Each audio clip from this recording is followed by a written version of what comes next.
Good morning. Please sit down. Wow. So Houston is a very special place in my heart because when I came to America for the first time, the first place I came was actually Houston, Texas. Thank you. Thank you. I still remember the day when I was getting on the plane and at the airport, crying with my mother in South Korea. I was not knowing what America was waiting for me. And I remember how anxious I was in that plane. Because until that moment, I wasn't really 100% sure about the things that North Korean teachers taught me about America.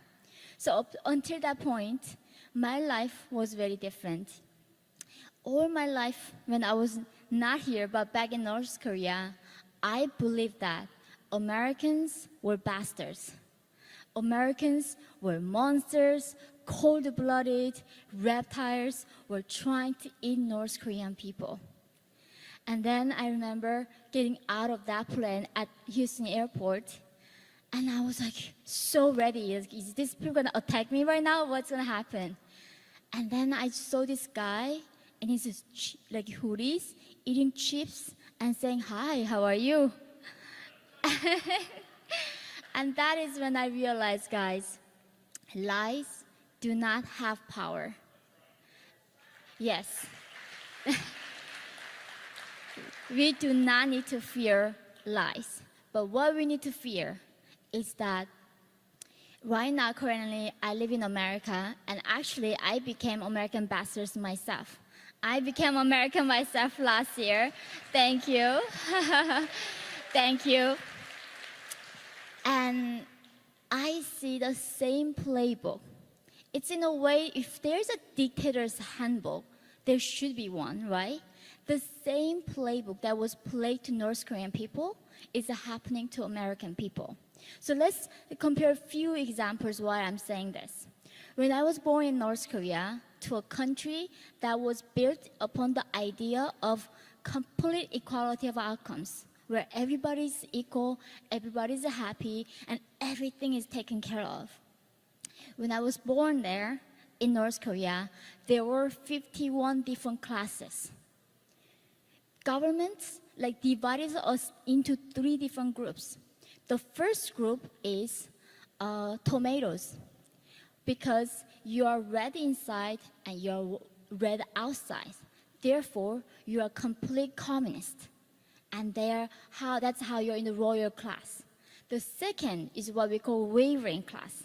Government named them apples. You're red outside, but you're white inside. That means you deserve surveillance for government. But the last group is called hostile class. You're completely screwed because you're a grape. You're not even red inside or outside. That third of the population constantly persecuted by the government. And this class system was not our choice. This class system determined by the Northern regime what our ancestors did. If my great-grandfather owned the land, that means he was a landowner. Therefore, anybody who born in that bloodline, their blood is tainted. Their genetics is oppressive. So, in America, this same story is played with differently. American currently, the leftist government uses race as the same thing to divide people and control the people. Thank you. I have a son who is he's half Caucasian, half North Korean. And then now he's learning about white privilege at his school in New York City.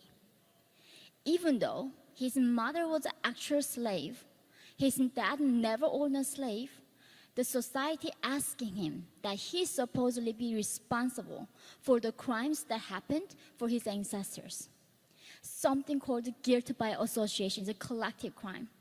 The first thing my mother told me as a young girl was, don't even whisper, because the birds and mice could hear me. What an irony right now, I'm standing here speaking so loud. But in North Korea, saying one wrong word is not just gonna kill you, it's gonna kill up to 3 to 8 generations of your family, guys.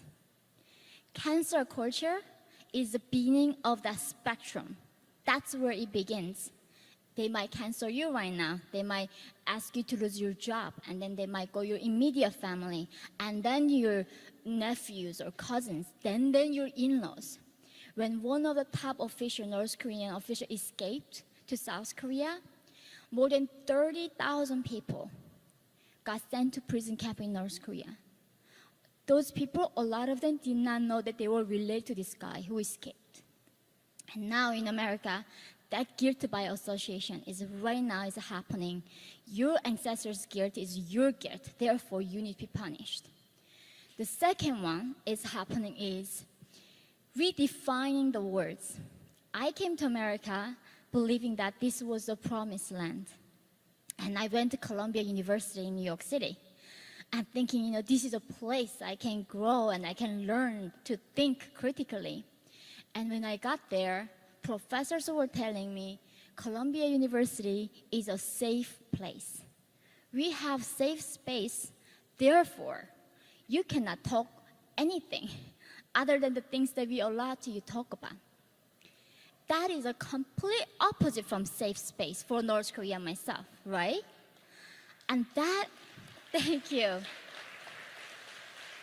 This is it's a redefinition of language. Recently, the Chicago mayor saying, instead of you calling the rioting or go on the mob, we call them as a large gatherings instead. This is scary because if we governments keep doing this, how many guys read the George Orwell's 1984? Yes, a lot of you. In that book, George Orwell talks about doublespeak. Why is it important to have a word to describe your situation? And the reason is that if you don't know the word, you don't know the concept. So for instance, guys, in North Korea, we don't have word love. We don't have word freedom. We don't have word human rights. So if nobody told you about those words, would you have known what that was? There's no way we'd know. That is why currently in America, the leftists is so obsessed on getting rid of certain words and controlling what we can say, what we cannot say. And thank you. If we let them keep redefining these words and push us, the end is like North Korea.